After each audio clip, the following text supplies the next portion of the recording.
to the BCAG Board of Directors meeting. Please join me in a salute to the flag of our nation. Ready? Salute.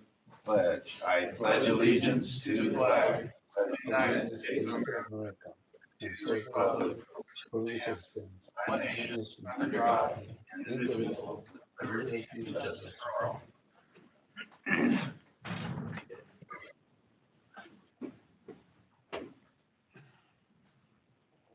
Please call the roll. Board Member Connolly? Here. Board Member Lucero? Here. Board Member Ritter? Here. Board Member Kimmelshoe? Here. Board Member Teeter? Board Member Bush? Here. Board Member Casey Reynolds? Here. Board Member Calderon? Here. Board Member Chuck Reynolds? Board Member Jones? Board Alternate Tryon? Thank you. We have a quorum. First up is our consent agenda. Would any board member desire to pull something from the consent?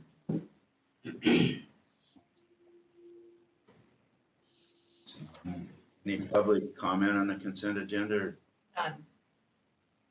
entertain a motion? I'd move to approve the consent agenda.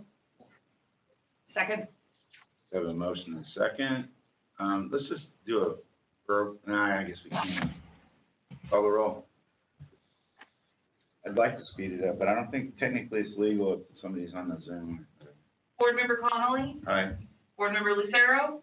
Aye. Board Member Ritter? Aye. Board Member Kimmelshoe? Aye. Board Member Teeter? Aye. Board Member Bush? Aye. Board Member Reynolds? Aye. Board Member Calderon? Aye. All right, passes unanimously. Items for action, number 7, authorize executive director to negotiate and execute an agreement for Beeline routing optimization study. Did you want to talk about something else? Or? You can do it. Who does the work around here? Sarah, leading my nerves in church. All right. Good morning, board. BCAG is preparing the routing optimization study to meet current and future needs of its riders, assess existing service, identify areas to improve efficiency, and determine trends that are anticipated to impact operations. This item is an approval to authorize the contract with Jarrett Walker and Associates to prepare the study. After a competitive procurement process, including an RFP, evaluation and interviews with 4 firms, BCAG has selected Jarrett Walker and feels that they're most qualified to prepare the study. It will include an in-depth public outreach process and result in short, mid, and long-range recommendations within existing resources. The study will build upon the recently updated transit and non-motorized plan and will be complete in late next year, 2022. And I'll take any questions. Any questions, any board member? Okay, I'll ask a question, Sarah. So what this does is you've got a route that you go now, and they're reviewing that and seeing if it's efficient and Right. basically, yeah. Right, and I think the big purpose is to do that within existing resources, just given the constraints that we have as a transit agency, not to propose any huge changes to the system that we can't afford. But it will look at some of those larger dollar changes to our system and identify if they would be good or not, but it's mostly going to be changes to our routing, stops, newer technologies that we could pursue within existing resources. And it takes into account ridership and Yeah. this kind of thing. So is there ever a possibility that would maybe do away with a certain route if there weren't too many riders? That's possible. Any other questions or comments by board members? I was just going to say another kind of component to this too is as part of we'll be talking about it over the next couple years, but as we're converting to electric vehicles too, looking at your routing is very key. So one of the other consultant firms you hired last month, CTE, they'll be kind of looking at this study and giving us information too on the fixed routes because need to look at our routing, Chico up to Paradise and then over to Warville, and so forth, just to make sure that the bus needs and for an electrical bus on those streets as well. Board Member Ritter seemed to have a comment. I did not. I was trying to manage my screen a little bit and I accidentally hit my raised hand button. I apologize. Well, you looked good doing it, so there you go. Any other questions or comments? Hi, this is Rose Triumph from Paradise. Is there a possibility that service would be reduced to the town of Paradise? I don't think so. I would suspect that that's likely not possible. Likely we would see a maintaining of the existing service we have, possibly some additional service if there's a justification or we get some level of understanding that there is a different need that we can serve, but we will be looking at routes to Paradise as well. Okay, great. Thank you. I'm glad there's a commitment to keep service up here. Thank you. Any other questions? Yeah, to add on to that, does every route to Paradise end up going to Magalia, current route?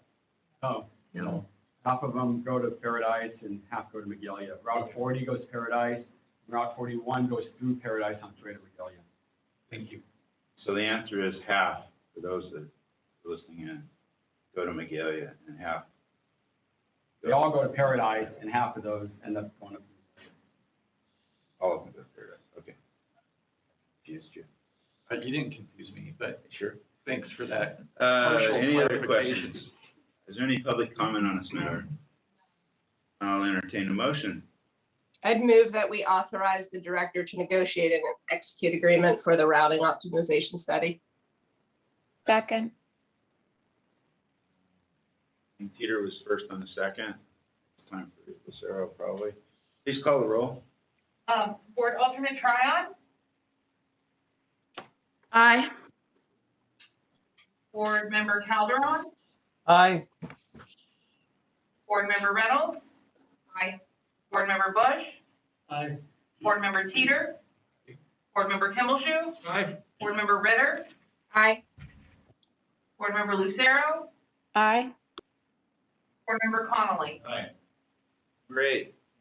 Thank you very much.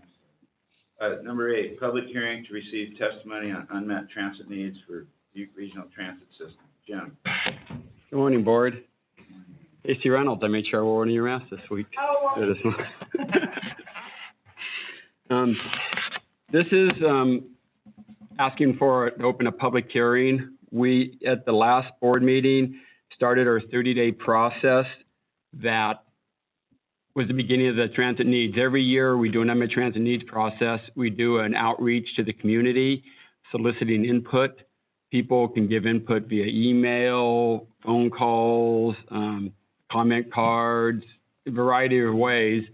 And it culminates at the end with a public hearing before the board of directors. We advertise this through the newspapers, on the buses, on our Facebook page, social media, on the website. So we made sure the word got out there. And the reason we do this is it's required by the TDA, the Transportation Development Act. And the reason is that any money that comes in for transit needs to be spent for transit first before it can go to streets and roads if there are any unmet needs that are reasonable to meet.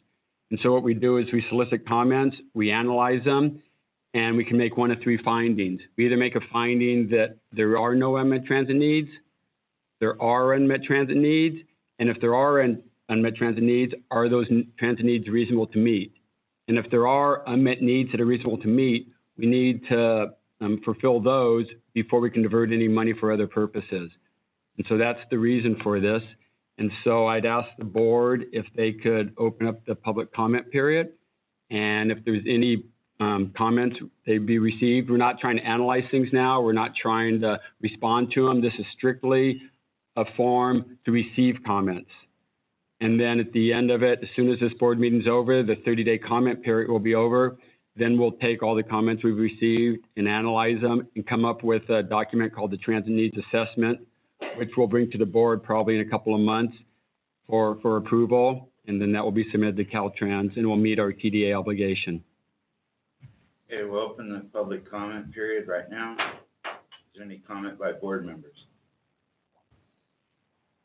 I just had a quick question on where you normally would advertise these unmet needs. Is it via newspaper, Facebook? We put ads in the Enterprise Record, Mercury Register, and the Gridley Herald, just all the newspapers in the county. We put ads in.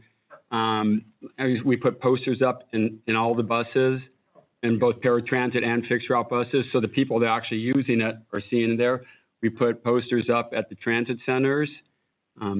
In addition, we sent email out to like the social service mass group, and like I said, on the web, on our webpage and Facebook page and so forth. Okay. Is there any public comment to be read into the record? Board Member Lucero. Go ahead. Thank you. So I know that it's really hard to get feedback on this. What kind of feedback did we get?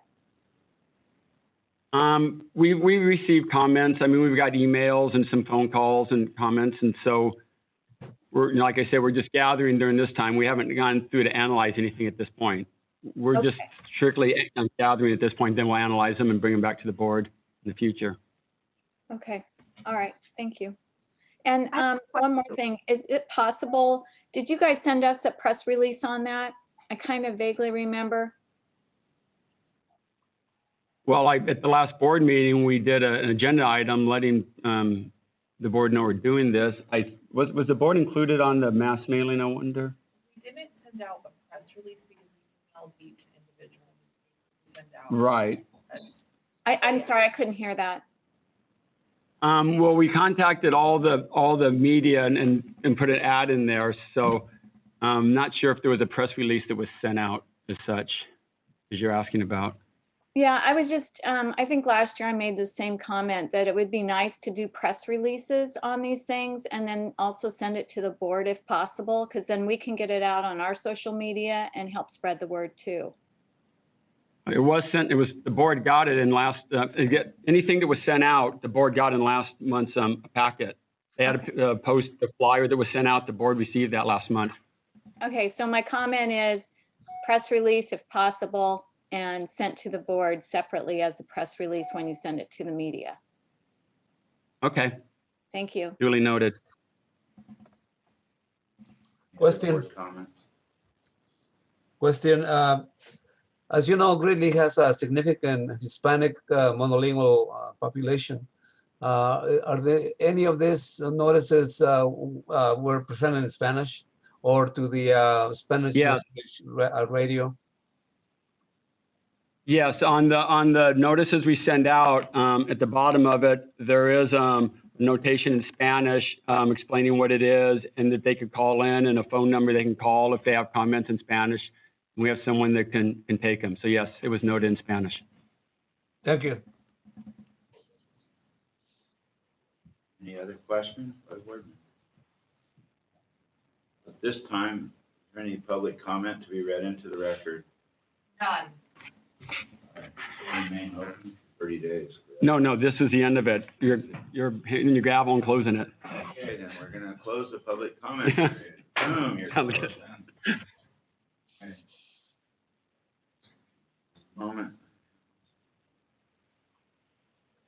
Okay, for information, BCAG overall work program and budget. Now it's my turn. You know, you can set the agenda the other way around. I wasn't paying attention, so I apologize. Item number 9 is an information item in your agenda this morning, and it is a outline of our 2022 overall work program and budget. BCAG is the state federal transportation agency for Butte County, is required to annually prepare an overall work program and budget. This document is required by Federal Highway Administration, Federal Transit Administration, and Caltrans, and of course our agency. we did complete a draft on March 1st and submitted it, which is the deadline those agencies require. As I said, this memo outlines all of the work activities we'll be undertaking next fiscal year. As it stands right now, we have 24 specific work elements that we'll be developing next year, most of which fulfill our federal state planning requirements. But then we also have several other regional planning studies and projects we're working on, and those are listed in the staff memo. Overall, the proposed budget is $4.2 million. That's approximately close to what our budget is this year. All of the revenues and expenditures are also listed in staff's budget. A full copy of the work program is available, and the link is on the first page, third paragraph. If the board member would like to download that and look at it, or if you'd like us to send you one, we can certainly do that. So at this time, just reviewing this memo with you and the work elements we've outlined, and I'm happy to address any comments or questions you might have. Questions or comments by the board? Seeing none. Public comment on this matter? None. And we'll be, typically we review it with the board in March and then bring it back in May, but Caltrans has kind of upped their deadline, so we will be bringing a final budget and work program to the board next month and then get off to those agencies for their approval. So, and if you have any questions in the meantime, certainly you can contact me and I can follow up with you. So. Yeah, to the new board members, you ought to come over here and take a tour if you haven't. It's pretty interesting. Andy, you're up. Regional Transit Service Plan and Budget. Good morning, board. Similarly, with the overall work program and budget, we also prepare the View Regional Transit B-Line Budget Service Plan. And this year, we will also be following the same approval schedule. So this is just our draft. This time around, we'll come back in April together with the OWP and do our final approval. Just a couple of items. Generally speaking, the budget is a little bit higher, largely due to the increase in our purchase transit services with Transdev. They're our contractor. We're in the year 3 of a 5-year contract. Years 1, 2, and 3 do have the largest yearly gains, largely as they catch up with the increase in minimum wages and a lot of their labor costs. Years 4 and 5 should taper off just a bit. In addition, we have a software licensing coming due. That's about that $40,000. Overall, our budget has gone up about 4.3%. The biggest swings being, again, in the increased transit purchase services. And then on the other side is the decrease in fuel that we've seen over the last 18 months. We're trying to anticipate that coming up a little bit.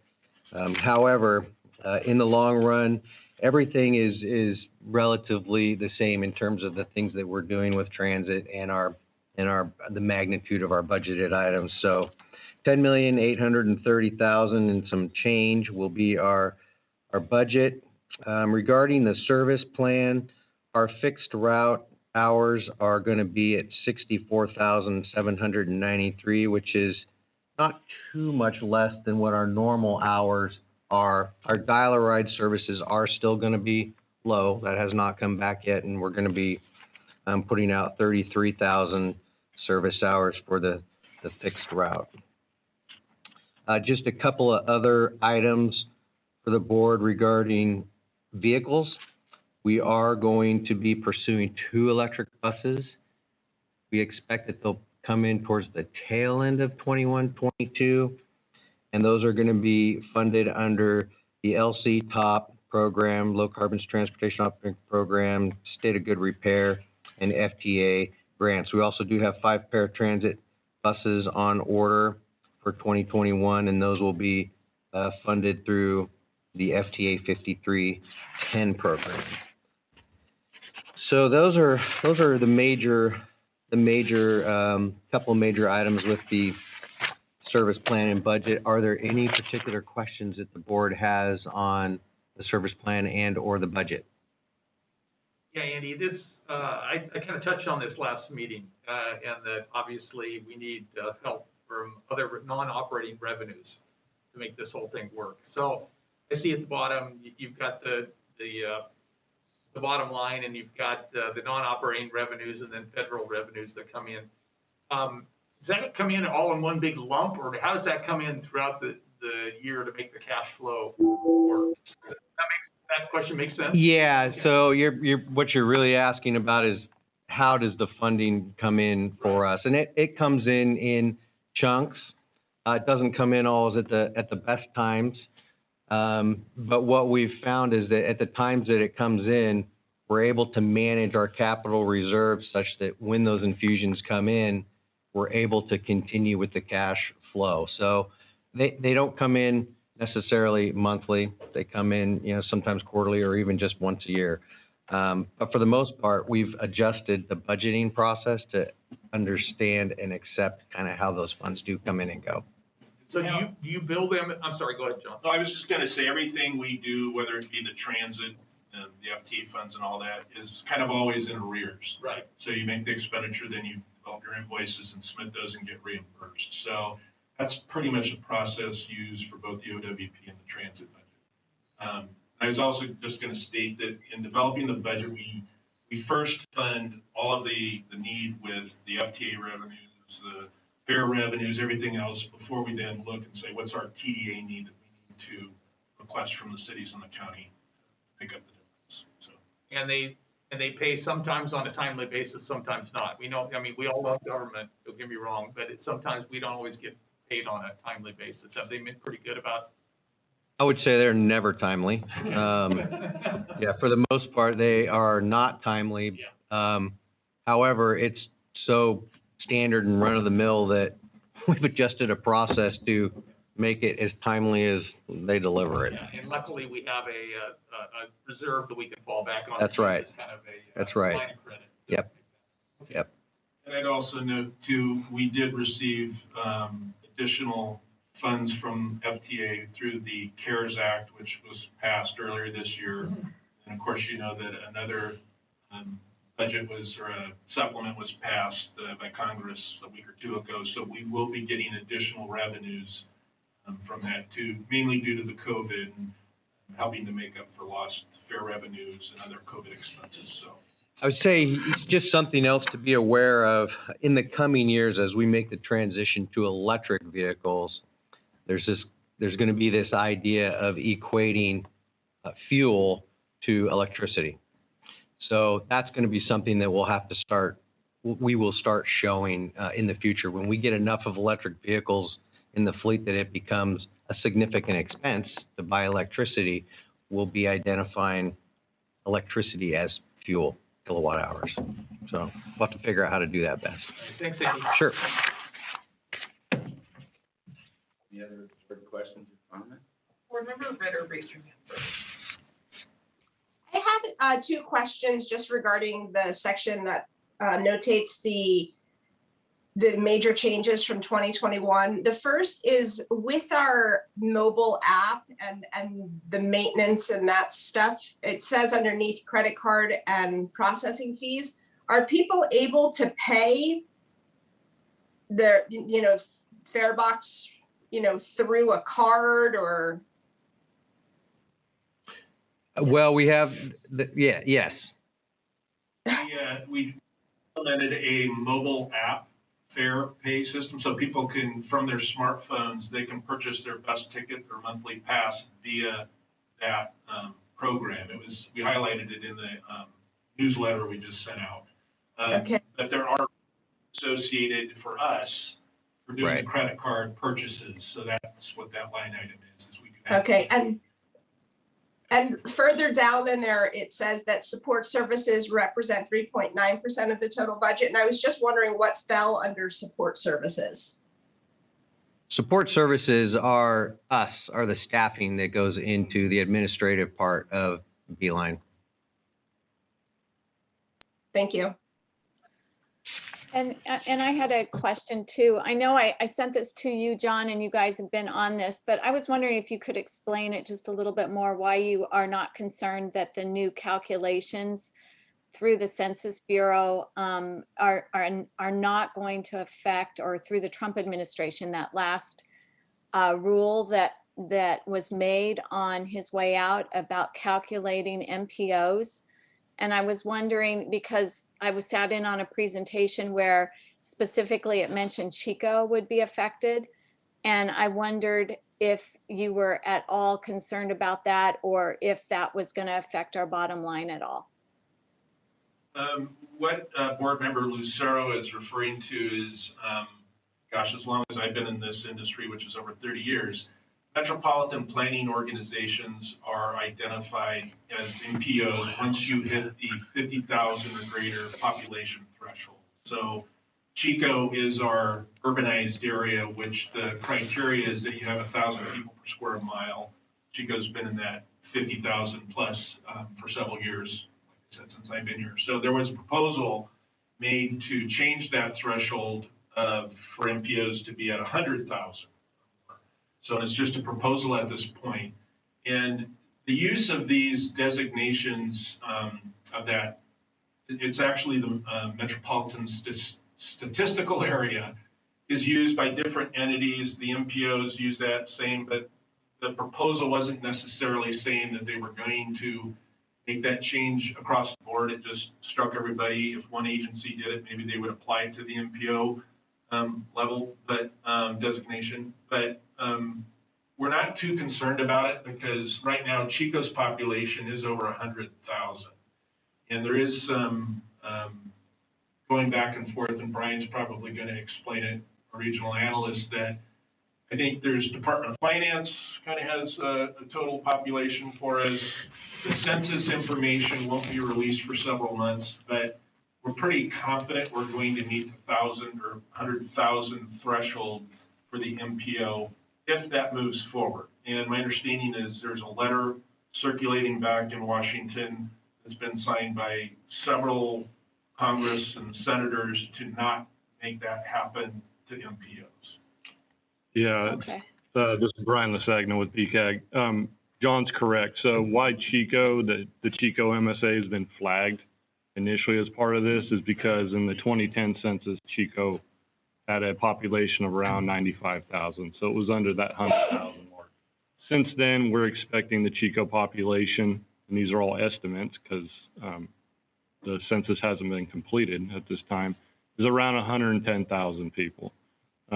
So some of the flags we're looking at right now, though, is the census is being taken, the 2020 census has been taken during COVID, and that has affected college towns because college students haven't been in those towns, but they should be counted as part of the Chico population. So it's kind of unknown right now what the total is going to be once we see that from the Census Bureau. But there seems to be enough of a buffer in there that even if we don't get all of the student population from Chico State, we should still be over the 100,000 mark. And Yeah, regarding the... Oh, go ahead. Go ahead. I was just going to say regarding the impact of this would be that we would lose federal funding for transit or FTA funds. We could lose our urbanized area share, which is over $2 million. And we'd lose our MPO designation as a planning agency, which we receive a lot of funding from Federal Highway Administration, Federal Transit Administration. So yeah, it wouldn't be a good thing by any means. So watching it, but optimistic. Yeah, I was just going to say that several people brought up the college population as critical in their areas. And so that was why I was curious about how we were handling it and if we were writing comments in and such. So thank you.